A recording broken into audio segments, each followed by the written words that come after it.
two circled each other, crouched, cautious. Paul saw the return of elation to his opponent, wondered at it. Did a scratch signify that much to the man? Unless there were poison on the blade. But how could there be? His own men had handled the weapon, snooped it before passing it. They were too well trained to miss an obvious thing like that. "That woman you were talking to over there," Feyd-Rautha said. "The little one, is she something special to you? A pet, perhaps? Will she deserve my special attentions?" Paul remained silent, probing with his inner senses, examining the blood from the wound, finding a trace of soporific from the Emperor's blade. He realigned his own metabolism to match this threat and change the molecules of the soporific, but he felt a thrill of doubt. They'd been prepared with soporific on a blade. A soporific. Nothing to alert a poison snooper, but strong enough to slow the muscles it touched. His enemies had their own plans within plans, their own stacked treacheries. Again Feyd-Rautha leaped, stabbing. Paul, the smile frozen on his face, fainted with slowness as though inhibited by the drug, and at the last instant dodged to meet the down-flashing arm on the crysknife's point. Feyd-Rautha ducked sideways and was out and away. His blade shifted to his left hand, and the measure of him that only a slight paleness of jaw betrayed the acid pain where Paul had cut him. Let him know his own moment of doubt, Paul thought. Let him suspect poison. "Treachery!" Feyd-Rautha shouted. "He's poisoned me! I do feel poison in my arm!" Paul dropped his cloak of silence, said, "Only a little acid to counter the soporific on the Emperor's blade." Feyd-Rautha matched Paul's cold smile, lifted blade in left hand for a mock salute. His eyes glared rage behind the knife. Paul shifted his crysknife to his left hand, matching his opponent. Again they circled, probing.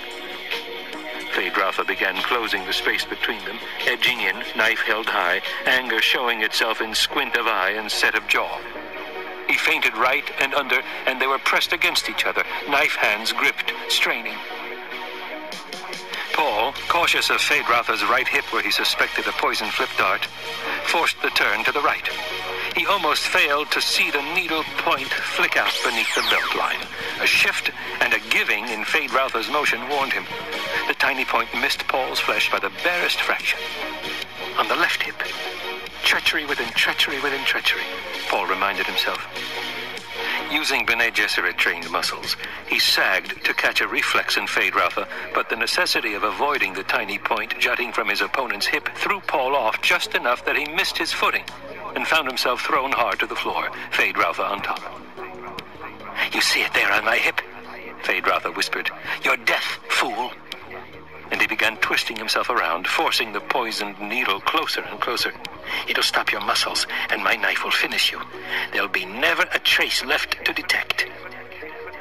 Paul strained, hearing the silent screams in his mind, his cell-stamped ancestors demanding that he use the secret word to slow Feyd-Rautha, to save himself. "I will not say it," Paul gasped. Feyd-Rautha gaped at him, caught in the merest fraction of hesitation. It was enough for Paul to find a weakness of balance in one of his opponent's leg muscles, and their positions were reversed. Feyd-Rautha lay partly underneath, with right hip high, unable to turn because of the tiny needle point caught against the floor beneath him. Paul twisted his left hand free, aided by the lubrication of blood from his arm, thrust once hard up underneath Feyd-Rautha's jaw. The point slid home into the brain. Feyd-Rautha jerked and sagged back, still held partly on his side by the needle embedded in the floor. Breathing deeply to restore his calm, Paul pushed himself away and got to his feet. He stood over the body, knife in hand, raised his eyes with deliberate slowness to look across the room at the Emperor. "Majesty," Paul said, "your force is reduced by one more. Shall we now shed sham and pretense? Shall we now discuss what must be? Your daughter wed to me, and the way opened for an Atreides to sit on the throne." The Emperor turned, looked at Count Fenring. The Count met his stare, gray eyes against green. The thought lay there clearly between them, their associations so long that understanding could be achieved with a glance. "Kill this upstart for me," the Emperor was saying. "The Atreides is young and resourceful, yes, but he is also tired from long effort, and he'd be no match for you anyway. Call him out now. You know the way of it. Kill him." Slowly, Fenring moved his head, a prolonged turning until he faced Paul. "Do it," the Emperor hissed. The Count focused on Paul, seeing with eyes his Lady Margot had trained in the Bene Gesserit way, aware of the mystery and hidden grandeur about this Atreides youth. I could kill him, Fenring thought, and he knew this for a truth.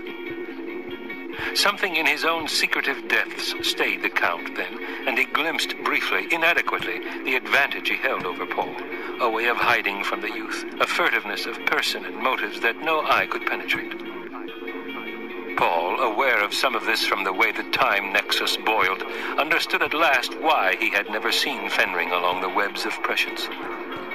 Fenring was one of the might-have-beens, an almost Kwisatz Haderach, crippled by a flaw in the genetic pattern, a eunuch. His talent concentrated into furtiveness and inner seclusion. A deep compassion for the Count flowed through Paul, the first sense of brotherhood he'd ever experienced. Fenring, reading Paul's emotion, said, "Majesty, I must refuse." Rage overcame Shaddam IV. He took 2 short steps through the entourage, cuffed Fenring viciously across the jaw. A dark flush spread up and over the Count's face. He looked directly at the Emperor, spoke with deliberate lack of emphasis. "We have been friends, Majesty. What I do now is out of friendship. I shall forget that you struck me." Paul cleared his throat, said, "We were speaking of the throne, Majesty." The Emperor whirled, glared at Paul. "I sit on the throne," he barked. "You shall have a throne, Ansalusa Secundus," Paul said. "I put down my arms and came here on your word of bond," the Emperor shouted. "You dare threaten?" "Your person is safe in my presence," Paul said. And Atreides promised it. Muad'Dib, however, sentences you to your prison planet. But have no fear, Majesty. I will ease the harshness of the place with all the powers at my disposal. It shall become a garden world full of gentle things. As the hidden import of Paul's words grew in the Emperor's mind, he glared across the room at Paul. "Now we see true motives," he sneered. "Indeed," Paul said. "And what of Arrakis?" the Emperor asked. "Another garden world full of gentle things?" "The Fremen have the word of Muad'Dib," Paul said. "There will be flowing water here open to the sky and green oases rich with good things. But we have the spice to think of too. Thus there will always be desert on Arrakis, and fierce winds, and trials to toughen a man. We Fremen have a saying, God created Arrakis to train the faithful. One cannot go against the word of God." The old truthsayer, the Reverend Mother Gaius Helen Mohiam, had her own view of the hidden meaning in Paul's words now. She glimpsed the jihad and said, "You cannot loose these people upon the universe." "You will think back to the gentle ways of the Sardaukar," Paul snapped. "You cannot," she whispered. "You're a truthsayer," Paul said. "Review your words." He glanced at the Princess Royal, back to the Emperor. "Best be done quickly, Majesty." The Emperor turned a stricken look upon his daughter. She touched his arm, spoke soothingly. "For this I was trained, Father." He took a deep breath. "You cannot stay this thing," the old truthsayer muttered. The Emperor straightened, standing stiffly with a look of remembered dignity. "Who will negotiate for you, kinsman?" he asked. Paul turned, saw his mother, her eyes heavy-lidded, standing with Chani in a squad of Fedaykin guards. He crossed to them, stood looking down at Chani. "I know the reasons," Chani whispered. if it must be. Also. Paul, hearing the secret tears in her voice, touched her cheek. My Sihaya need fear nothing. Ever, he whispered. He dropped his arm, faced his mother. You will negotiate for me, Mother, with Chani by your side. She has wisdom and sharp eyes. And it is wisely said that no one bargains tougher than a Fremen. She will be looking through the eyes of her love for me, and with the thought of her sons to be what they will need. Listen to her. Jessica sensed the harsh calculation in her son, put down a shudder. What are your instructions? She asked. The Emperor's entire Chom Company holdings as dowry, he said. Entire? She was shocked, almost speechless. He is to be stripped. I'll want an earldom and Chom directorship for Gurney Halleck, and him in the fief of Caladan. There will be titles and attendant power for every surviving Atreides man, not excepting the lowliest trooper. What of the Fremen? Jessica asked. The Fremen are mine, Paul said. What they receive shall be dispensed by Muad'Dib. It'll begin with Stilgar as governor on Arrakis, but that can wait. And for me? Jessica asked. Is there something you wish? Perhaps Caladan, she said, looking at Gurney. I'm not certain. I've become too much the Fremen and the Reverend Mother. I need a time of peace and stillness in which to think. That you shall have, Paul said, and anything else that Gurney or I can give you. Jessica nodded, feeling suddenly old and tired. She looked at Chani. And for the royal concubine? No title for me, Chani whispered.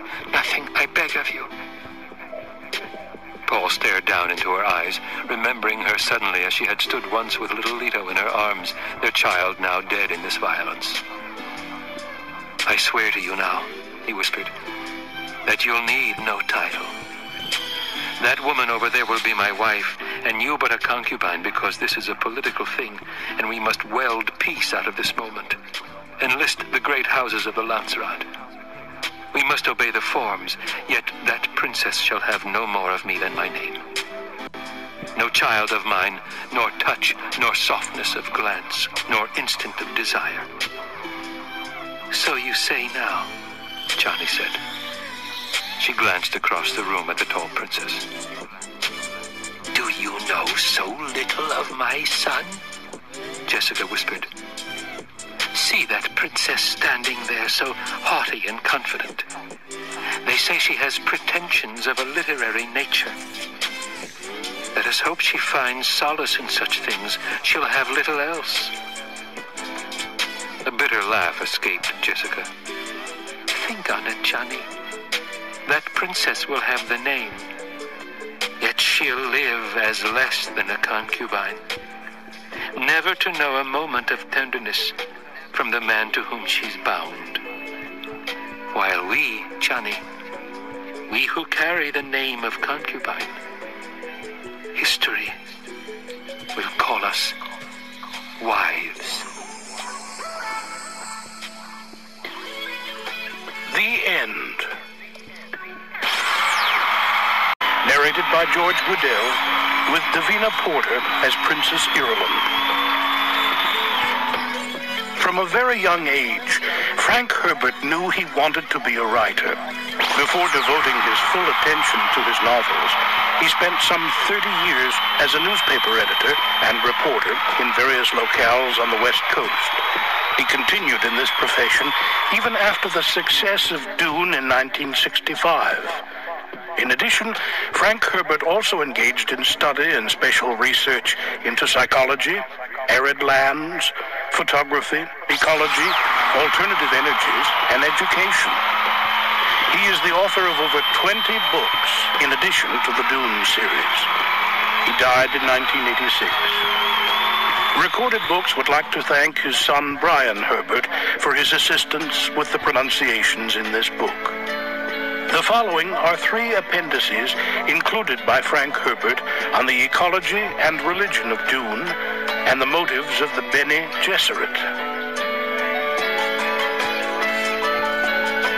Appendix 1. The ecology of Dune. Beyond a critical point within a finite space, freedom diminishes as numbers increase. This is as true of humans in the finite space of a planetary ecosystem as it is of gas molecules in a sealed flask. The human question is not how many can possibly survive within the system, but what kind of existence is possible for those who do survive. Pardot Kynes, first planetologist of Arrakis.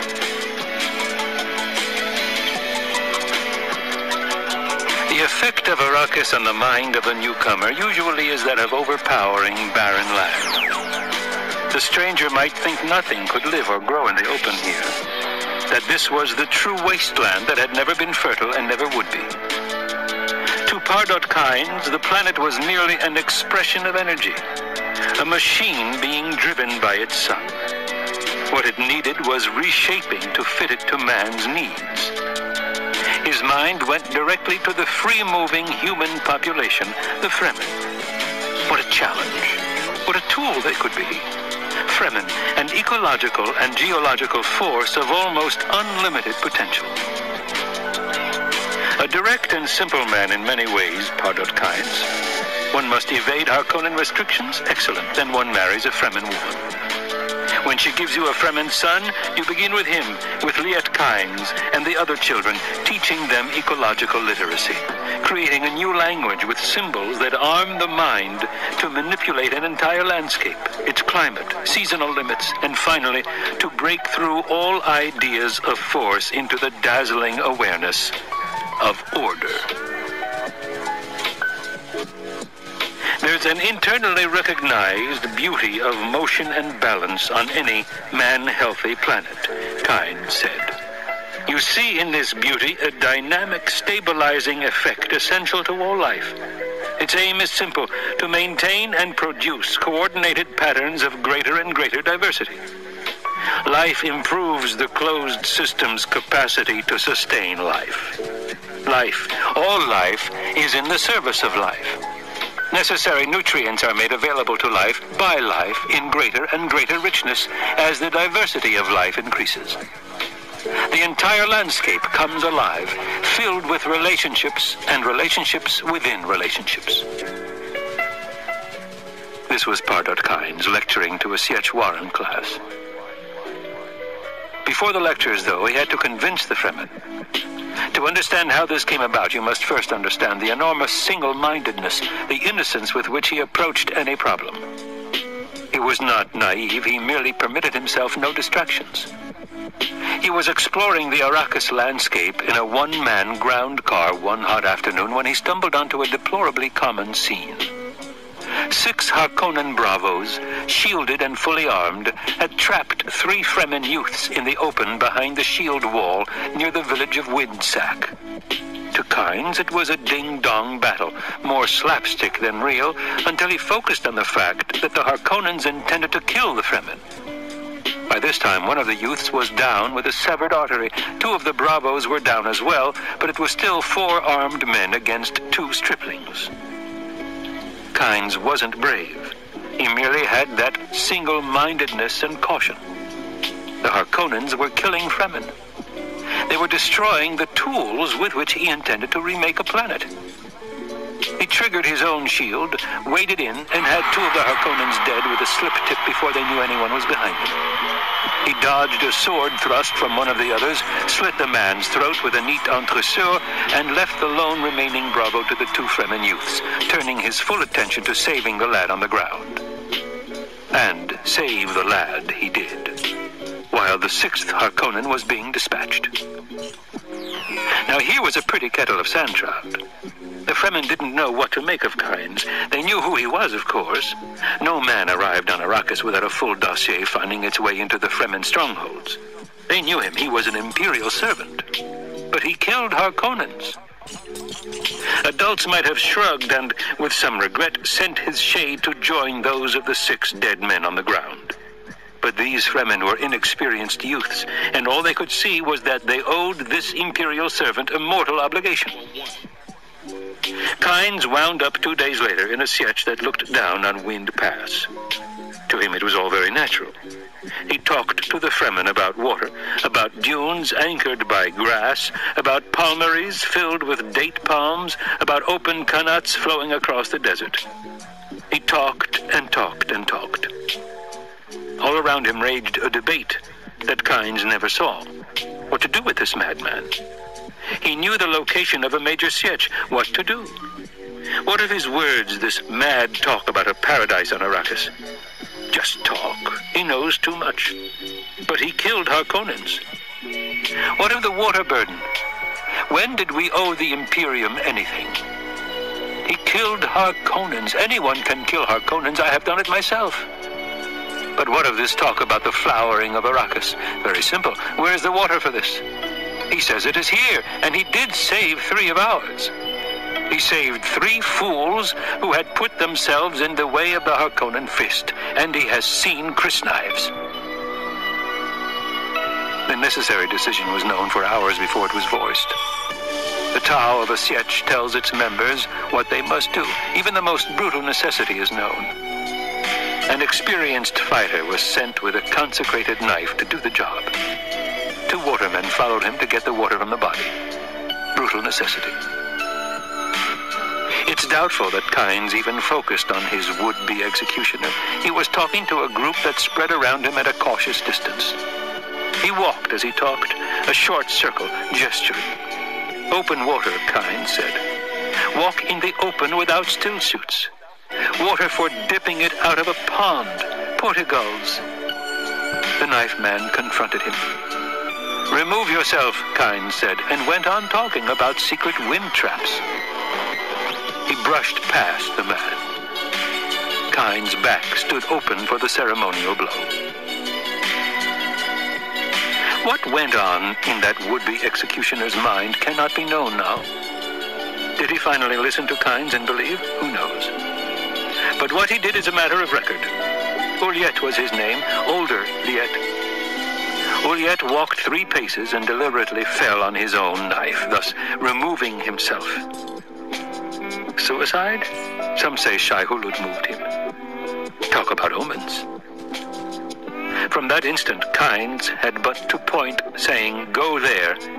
Entire Fremen tribes went. Men died, women died, children died, but they went. Kynes returned to his imperial chores, directing the biological testing stations, and now Fremen began to appear among the station personnel. The Fremen looked at each other. They were infiltrating the system, a possibility they'd never considered. Station tools began finding their way into the sietch warrens, especially cutter rays, which were used to dig underground catch basins and hidden wind traps. Water began collecting in the basins. It became apparent to the Fremen that Kynes was not a madman totally, just mad enough to be holy. He was one of the Ummah, the Brotherhood of Prophets. The shade of Uliet was advanced to the Sedus, the throng of heavenly judges. Kynes, direct, savagely intent Kynes, knew that highly organized research is guaranteed to produce nothing new. He set up small unit experiments with regular interchange of data for a swift Tansley effect, let each group find its own path. They must accumulate millions of tiny facts. He organized only isolated and rough run-through tests to put their difficulties into perspective. Core samplings were made throughout the bled. Charts were developed on the long drifts of weather that are called climate. He found that in the wide belt contained by the 70-degree lines, north and south, temperatures for thousands of years hadn't gone outside the 254 to 332 degrees absolute range. And that this belt had long growing seasons where temperatures ranged from 284 to 302 degrees absolute, the bonanza range for terraform life, once they solved the water problem. When will we solve it? The Fremen asked. When will we see Arrakis as a paradise? In the manner of a teacher answering a child who was asked the sum of 2 plus 2, Kynes told them, from 300 to 500 years. A lesser folk might have howled in dismay. But the Fremen had learned patience from men with whips. It was a bit longer than they had anticipated, but they all could see that the blessed day was coming. They tightened their sashes and went back to work. Somehow, the disappointment made the prospect of paradise more real. The concern on Arrakis was not with water, but with moisture. Pets were almost unknown, stock animals rare. Some smugglers employed the domesticated desert ass, the kulan, but the water price was high even when the beasts were fitted with modified still suits. Kynes thought of installing reduction plants to recover water from the hydrogen and oxygen locked in native rock, but the energy cost factor was far too high. The polar caps, disregarding the false sense of water security they gave the Pyons, held far too small an amount for his project, and he already suspected where the water had to be. There was that consistent increase of moisture at median altitudes and in certain winds. There was that primary clue in the air balance, 23% oxygen, 75.4% nitrogen, and 0.023% carbon dioxide, with the trace gases taking up the rest. There was a rare native root plant that grew above the 2,500 meter level in the northern temperate zone. A tuber 2 meters long yielded half a liter of water. And there were the terraformed desert plants. The tougher ones showed signs of thriving if planted in depressions lined with dew precipitators. Then, Kynes saw the salt pan. His thopter, flying between stations far out on the bled, was blown off course by a storm. When the storm passed, there was the pan. A giant oval depression, some 300 kilometers on a long axis, a glaring white surprise in the open desert. Kynes landed, tasted the pan's storm-cleaned surface. Salt. Now he was certain. There had been open water on Arrakis once. He began re-examining the evidence of the dry wells where trickles of water had appeared and vanished, never to return. Kynes set his newly trained Fremen limnologist to work. Their chief clue, leathery scraps of matter sometimes found with the spice mass after a blow. This had been ascribed to a fictional sand trout in Fremen folk stories.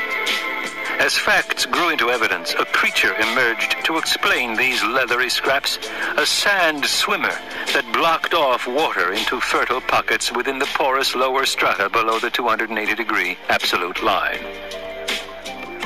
This water stealer died by the millions in each spice blow.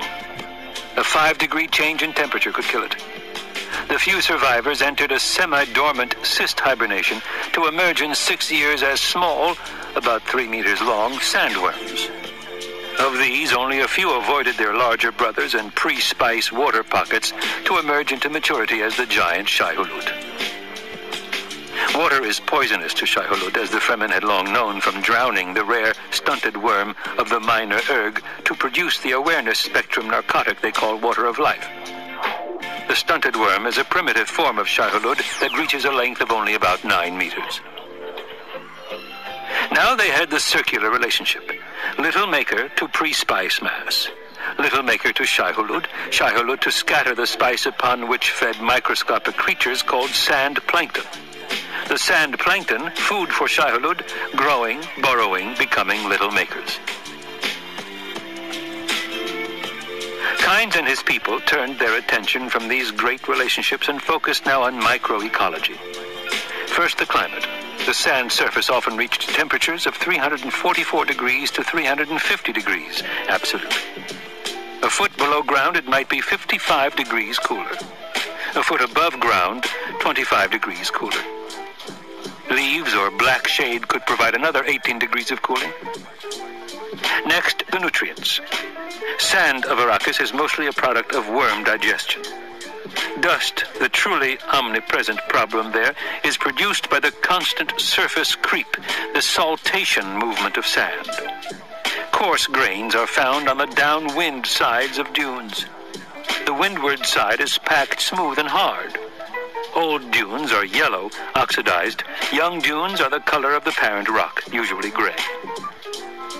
Downwind sides of old dunes provided the first plantation areas. The Fremen aimed first for a cycle of poverty grass with peat-like hair cilia to intertwine, mat, and fix the dunes by depriving the wind of its big weapon, movable grains. Adaptive zones were laid out in the deep south, far from Harkonnen watchers. The mutated poverty grasses were planted first along the downwind slip face of the chosen dunes that stood across the path of the prevailing westerlies. With the downwind face anchored, the windward face grew higher and higher, and the grass was moved to keep pace. Giant sifts, long dunes with sinuous crest, of more than 1,500 meters height were produced this way. When barrier dunes reached sufficient height, the windward faces were planted with tougher sword grasses, each structure on a base about 6 times as thick as its height was anchored, fixed. Now, they came in with deeper plantings, ephemerals, chenopods, pigweeds, and amaranth to begin. Then Scotch broom, low lupine, vine eucalyptus, the type adapted for Caladan's northern reaches, dwarf tamarisk, shore pine. Then the true desert growths, candelilla, saguaro, and bisnaga, the barrel cactus. Where it would grow, they introduced camel sage, union grass, gobi feather grass, wild alfalfa, burrow bush, sand verbena, evening primrose, incense bush, smoke tree, creosote bush. They turned then to the necessary animal life, burrowing creatures to open the soil and aerate it, kit fox, kangaroo mouse, desert hare, sand terrapin, and the predators to keep them in check, desert hawk, dwarf owl, eagle, and desert owl.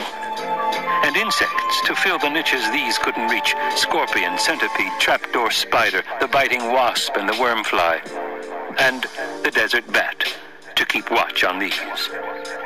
Now came the crucial test.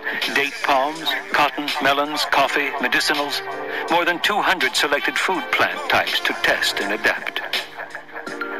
The thing the ecologically illiterate don't realize about an ecosystem, Kynes said, is that it's a system. A system. A system maintains a certain fluid stability that can be destroyed by a misstep in just one niche. A system has order, a flowing from point to point. If something dams that flow, order collapses. The untrained might miss that collapse until it was too late. That's why the highest function of ecology is the understanding of consequences. Had they achieved a system? Kynes and his people watched and waited. The Fremen now knew what he meant by an open-end prediction to 500 years. A report came up from the Palmaries. At the desert edge of the plantings, the sand plankton is being poisoned through interaction with the new forms of life. The reason? Protein incompatibility. Poisonous water was forming there which the Arrakis life would not touch. A barren zone surrounded the plantings, and even Shai-Hulud would not invade it. Kynes went down to the Palmaries himself, a 20-thumper trip in a palanquin like a wounded man or reverend mother because he never became a sand rider. He tested the barren zone, it stank to heaven, and came up with a bonus, a gift from Arrakis. The addition of sulfur and fixed nitrogen converted the barren zone to a rich plant bed for terraform life.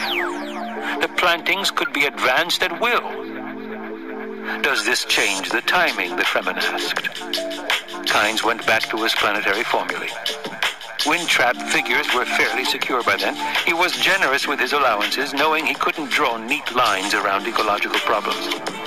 A certain amount of plant cover had to be set aside to hold dunes in place, a certain amount for foodstuffs, both human and animal, a certain amount to lock moisture in root systems and to feed water out into surrounding parched areas. They'd mapped the roving cold spots on the open bled by this time. These had to be figured into the formulae. Even Shai-Hulud had a place in the charts. He must never be destroyed, else spice wealth would end. But his inner digestive factory, with its enormous concentrations of aldehydes and acids, was a giant source of oxygen.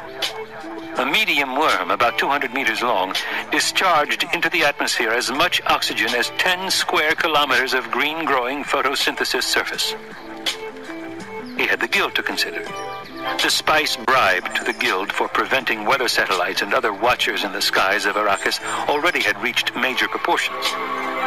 Nor could the Fremen be ignored, especially the Fremen with their wind traps and irregular land holdings organized around water supply. The Fremen with their new ecological literacy and their dream of cycling vast areas of Arrakis through a prairie phase into forest cover. From the charts emerged a figure. Kynes reported it. 3%. If they could get 3% of the green plant element on Arrakis involved in forming carbon compounds, they'd have their self-sustaining cycle. But how long, the Fremen demanded? Oh, about 350 years. So it was true, as this Ummah had said in the beginning, the thing would not come in the lifetime of any man now living, nor in the lifetime of their grandchildren 8 times removed, but it would come. The work continued, building, planting, digging, training the children. Then Kynes the Ummah was killed in the cave-in at Plaster Basin. By this time his son Liet Kynes was 19, a full Fremen and Sandrider who had killed more than 100 Harkonnens. The imperial appointment for which the elder Kynes already had applied in the name of his son was delivered as a matter of course. The rigid class structure of the Falferluches had its well-ordered purpose here. The son had been trained to follow the father. The course had been set by this time. The ecological Fremen were aimed along their way. Liet Kynes had only to watch and nudge and spy upon the Harkonnens, until the day his planet was afflicted by a hero.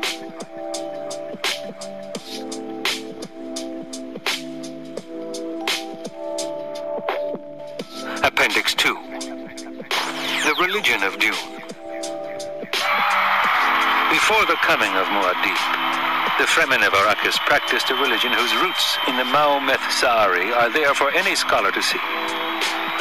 Many have traced the extensive borrowings from other religions. The most common example is the Hymn to Water, a direct copy from the Orange Catholic Liturgical Manual, calling for rain clouds which Arrakis had never seen. But there are more profound points of accord between the Kitab al-Ibar of the Fremen and the teachings of Bible, Ilm, and Fiqh. Any comparison of the religious beliefs dominant in the Imperium up to the time of Muad'Dib must start with the major forces which shaped those beliefs. 1. The followers of the 14 sages, whose book was the Orange Catholic Bible, and whose views are expressed in the commentaries and other literature produced by the Commission of Ecumenical Translators, CET. 2. The Bene Gesserit, who privately denied they were a religious order, but who operated behind an almost impenetrable screen of ritual mysticism, and whose training, whose symbolism, organization, and internal teaching methods were almost wholly religious. 3. The agnostic ruling class, including the Guild, for whom religion was a kind of puppet show to amuse the populace and keep it docile, and who believed essentially that all phenomena, even religious phenomena, could be reduced to mechanical explanations. 4. The so-called ancient teachings, including those preserved by the Zen Sunni wanderers from the first, second, and third Islamic movements, the Nava Christianity of Chusuk, the Buddhist-Islamic variants of the types dominant at Lankiveil and Sikun, the blend books of the Mahayana Lankavatara, the Zen Hegiganshu of 3 Delta Pavonis, the Torah and Talmudic Zabur surviving on Salusa Secundus, the pervasive Obeah ritual, the Muad Quran with its pure ilm and fiqh preserved among the Pundi rice farmers of Caladan, the Hindu outcroppings found all through the universe in little pockets of insulated pions, and finally, the Butlerian Jihad. There is a fifth force which shaped religious belief, but its effect is so universal and profound that it deserves to stand alone. This is, of course, space travel. And in any discussion of religion, it deserves to be written in capitals: space travel. Mankind's movement through deep space placed a unique stamp on religion during the 110 centuries that preceded the Butlerian Jihad. To begin with, early space travel, although widespread, was largely unregulated, slow, and uncertain. And before the guild monopoly, was accomplished by a hodgepodge of methods. The first space experiences, poorly communicated and subject to extreme distortion, were a wild inducement to mystical speculation. Immediately, space gave a different flavor and sense to ideas of creation. That difference is seen even in the highest religious achievements of the period. All through religion, the feeling of the sacred was touched by anarchy from the outer dark. It was as though Jupiter, in all his descendant forms, retreated into the maternal darkness to be superseded by a female immanence filled with ambiguity and with a face of many terrors. The ancient formulae intertwined, tangled together as they were fitted to the needs of new conquests and new heraldic symbols. It was a time of struggle between beast demons on the one side and the old prayers and invocations on the other. There was never a clear decision. During this period, it was said that Genesis was reinterpreted, permitting God to say, "Increase and multiply, and fill the universe, and subdue it, and rule over all manner of strange beasts and living creatures in the infinite airs, on the infinite earths, and beneath them." It was a time of sorceresses whose powers were real. The measure of them is seen in the fact that they never boasted how they grasped the firebrand. Then came the Butlerian Jihad. 2 generations of chaos. The god of machine logic was overthrown among the masses, and a new concept was raised. Man may not be replaced. Those 2 generations of violence were a thalamic pause for all humankind. Men looked at their gods and their rituals and saw that both were filled with that most terrible of all equations, fear over ambition. Hesitantly, the leaders of religions whose followers had spilled the blood of billions began meeting to exchange views. It was a move encouraged by the Spacing Guild, which was beginning to build its monopoly over all interstellar travel, and by the Bene Gesserit, who were banding the sorceresses. Out of those first ecumenical meetings came 2 major developments. One, the realization that all religions had at least one common commandment: "Thou shalt not disfigure the soul." 2, the commission of ecumenical translators. CET convened on a neutral island of old Earth, spawning ground of the mother religions. They met in the common belief that there exists a divine essence in the universe. Every faith with more than 1 million followers were represented, and they reached a surprisingly immediate agreement on the statement of their common goal. We are here to remove a primary weapon from the hands of disputant religions. That weapon, the claim to possession of the one and only revelation. Jubilation at this sign of profound accord proved premature. For more than a standard year, that statement was the only announcement from CET. Men spoke bitterly of the delay.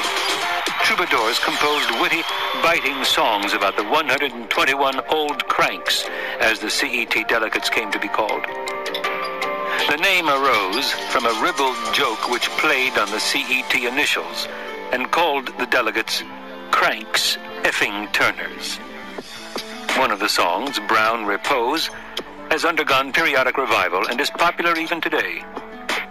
Consider Lays, Brown Repose, and the tragedy in all of those cranks. All those cranks. So lays through all your days. Time has told for Milord Sandwich. Occasional rumors leaked out of the CET sessions. It was said they were comparing texts, and irresponsibly the texts were named. Such rumors inevitably provoked anti-ecumenism riots and, of course, inspired new witticisms. 2 years passed. 3 years. The commissioners, 9 of their original number having died and been replaced, paused to observe formal installation of the replacements and announced they were laboring to produce one book weeding out all the pathological symptoms of the religious past. We are producing an instrument of love to be played in all ways, they said. Many consider it odd that this statement provoked the worst outbreaks of violence against ecumenism. 20 delegates were recalled by their congregations. One committed suicide by stealing a space frigate and diving it into the sun. Historians estimate the riots took 80 million lives. That works out to about 6,000 for each world then in the Landsraad League. Considering the unrest of the time, this may not be an excessive estimate, although any pretense to real accuracy in the figure must be just that, pretense. Communication between worlds was at one of its lowest ends. The Troubadours, quite naturally, had a field day. A popular musical comedy of the period had one of the CET delegates sitting on a white sand beach beneath a palm tree singing, "For God, woman, and the splendor of love, we dally here sans fears or cares." Troubadour. Troubadour, sing another melody, for God, woman, and the splendor of love.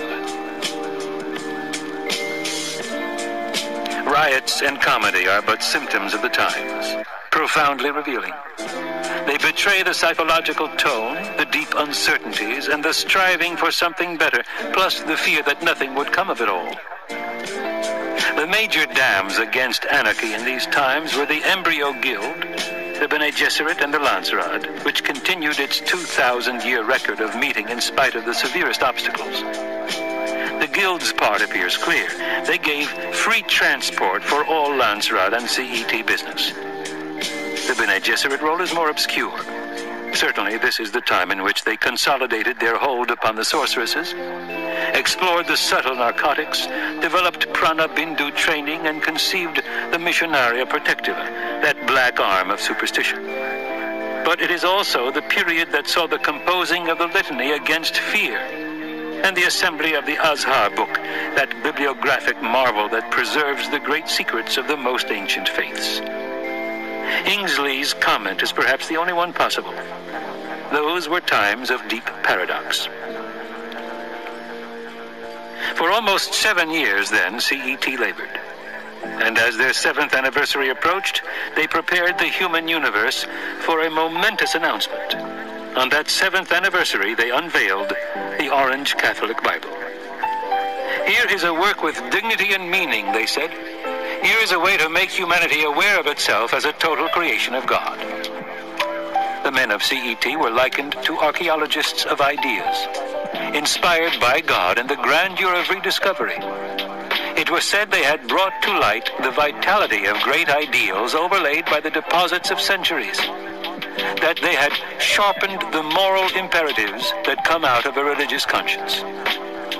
With the OC Bible, CET presented the liturgical manual and the commentaries, in many respects a more remarkable work, not only because of its brevity, less than half the size of the OC Bible, but also because of its candor and blend of self-pity and self-righteousness.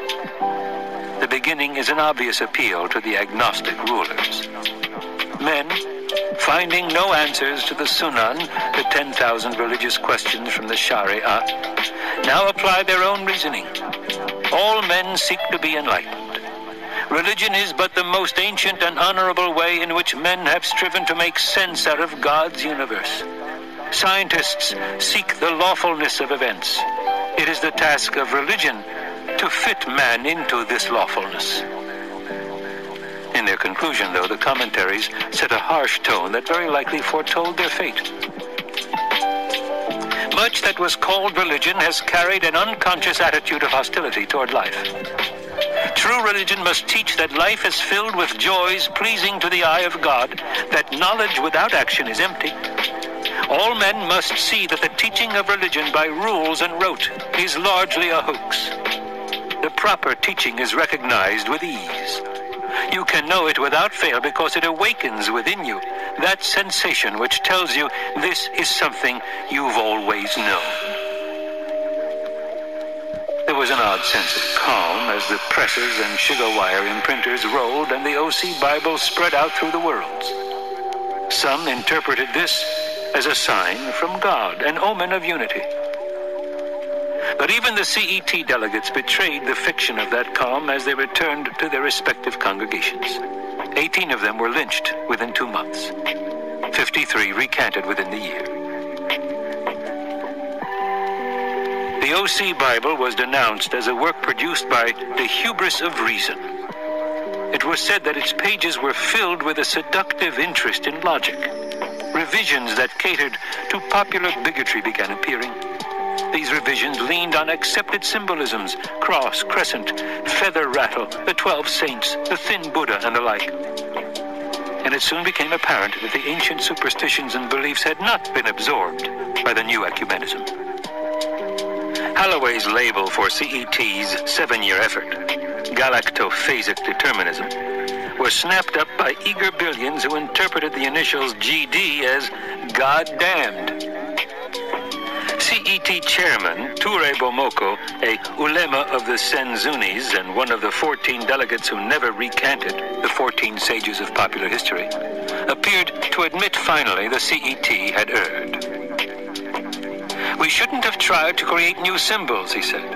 "We should have realized we weren't supposed to introduce uncertainties into accepted belief, that we weren't supposed to stir up curiosity about God. We are daily confronted by the terrifying instability of all things human, yet we permit our religions to grow more rigid and controlled, more conforming and oppressive. What is this shadow across the highway of divine command? It is a warning that institutions endure, that symbols endure when their meaning is lost, that there is no summa of all attainable knowledge." The bitter double edge in this admission did not escape Bomoko's critics, and he was forced soon afterward to flee into exile. His life depended upon the Guild's pledge of secrecy. He reportedly died on Tupile, honored and beloved. His last words: "Religion must remain an outlet for people who say to themselves, 'I am not the kind of person I want to be.' It must never sink into an assemblage of the self-satisfied." It is pleasant to think that Bomoko understood the prophecy in his words, "Institutions endure." 90 generations later, the OC Bible and the commentaries permeated the religious universe. When Paul Muad'Dib stood with his right hand on the rock shrine enclosing his father's skull, the right hand of the blessed, not the left hand of the damned, he quoted word for word from Bomoko's legacy. "You who have defeated us say to yourselves that Babylon is fallen and its works have been overturned. I say to you still that man remains on trial, each man in his own dock. Each man is a little war." The Fremen said of Muad'Dib that he was like Abu Zide, whose frigate defied the Guild and rode one day there and back. There, used in this way, translates directly from the Fremen mythology as the land of the Ru spirit, the Alam al-Mithal, where all limitations are removed. The parallel between this and the Kwisatz Haderach is readily seen. The Kwisatz Haderach that the Sisterhood sought through its breeding program was interpreted as the shortening of the way, or the one who can be two places simultaneously. But both of these interpretations can be shown to stem directly from the commentaries. When law and religious duty are one, your selfdom encloses the universe. Of himself, Muad'Dib said, "I am a net in the sea of time, free to sweep future and past." Their order dimensions. They were breeding for a super mentat, a human computer with some of the prescient abilities found in Guild navigators. Now, attend these facts carefully. Muad'Dib, born Paul Atreides, was the son of the Duke Leto, a man whose bloodline had been watched carefully for more than 1,000 years. The prophet's mother, Lady Jessica, was a natural daughter of the Baron Vladimir Harkonnen, and 1,000 years. She was a Bene Gesserit bred and trained, and should have been a willing tool of the project. The Lady Jessica was ordered to produce an Atreides daughter. The plan was to inbreed this daughter with Fade Rautha Harkonnen, a nephew of the Baron Vladimir, with the high probability of a Kwisatz Haderach from that union. Instead, for reasons she confesses have never been completely clear to her, The concubine, Lady Jessica, defied her orders and bore a son. This alone should have alerted the Bene Gesserit to the possibility that a wild variable had entered their scheme. But there were other far more important indications that they virtually ignored. 1. As a youth, Paul Atreides showed ability to predict the future. He was known to have had prescient visions that were accurate, penetrating, and defied four-dimensional explanation. 2. The Reverend Mother Gaius Helen Mohiam, Bene Gesserit proctor who tested Paul's humanity when he was 15, deposes that he surmounted more agony in the test than any other human of record. Yet she failed to make special note of this in her report. 3. When family Atreides moved to the planet Arrakis, the Fremen population there hailed the young Paul as a prophet, the voice from the outer world. The Bene Gesserit were well aware that the rigors of such a planet as Arrakis, with its totality of desert landscape, its absolute lack of open water, its emphasis on the most primitive necessities for survival, inevitably produces a higher proportion of sensitives. Yet this Fremen reaction and the obvious element of the Arrakeen diet high in spice were glossed over by Bene Gesserit observers. 4. When the Harkonnens and the soldier fanatics of the Padishah Emperor reoccupied Arrakis, killing Paul's father and most of the Atreides troops, Paul and his mother disappeared. But almost immediately there were reports of a new religious leader among the Fremen, a man called Muad'Dib, who again was hailed as the voice from the outer world. The reports stated clearly that he was accompanied by a new Reverend Mother of the Sayadina Rite, who is the woman who bore him. Records available to the Bene Gesserit stated in plain terms that the Fremen legends of the prophet contained these words: "He shall be born of a Bene Gesserit witch." It may be argued here that the Bene Gesserit sent their Missionaria Protectiva unto Arrakis centuries earlier to implant something like this legend as safeguard should any members of the school be trapped there and require sanctuary, and that this legend of the voice from the outer world was properly to be ignored because it appeared to be the standard Bene Gesserit rules. But this would be true only if you granted that the Bene Gesserit were correct in ignoring the other clues about Paul Muad'Dib. 5. When the Arrakis affair boiled up, the Spacing Guild made overtures to the Bene Gesserit. The Guild hinted that its navigators, who use the spice drug of Arrakis to produce the limited prescience necessary for guiding spaceships through the void, were bothered about the future or saw problems on the horizon. This could only mean they saw a nexus, a meeting place of countless delicate decisions beyond which the path was hidden from the prescient eye. This was a clear indication that some agency was interfering with higher order dimensions. A few of the Bene Gesserit had long been aware that the Guild could not interfere directly with the vital spice source because Guild navigators already were dealing in their own inept way with higher order dimensions, at least to the point where they recognized that the slightest misstep they made on Arrakis could be catastrophic. It was a known fact that Guild navigators could predict no way to take control of the spice without producing just such a nexus. This ends the final appendix, bringing to an end this recording of Dune.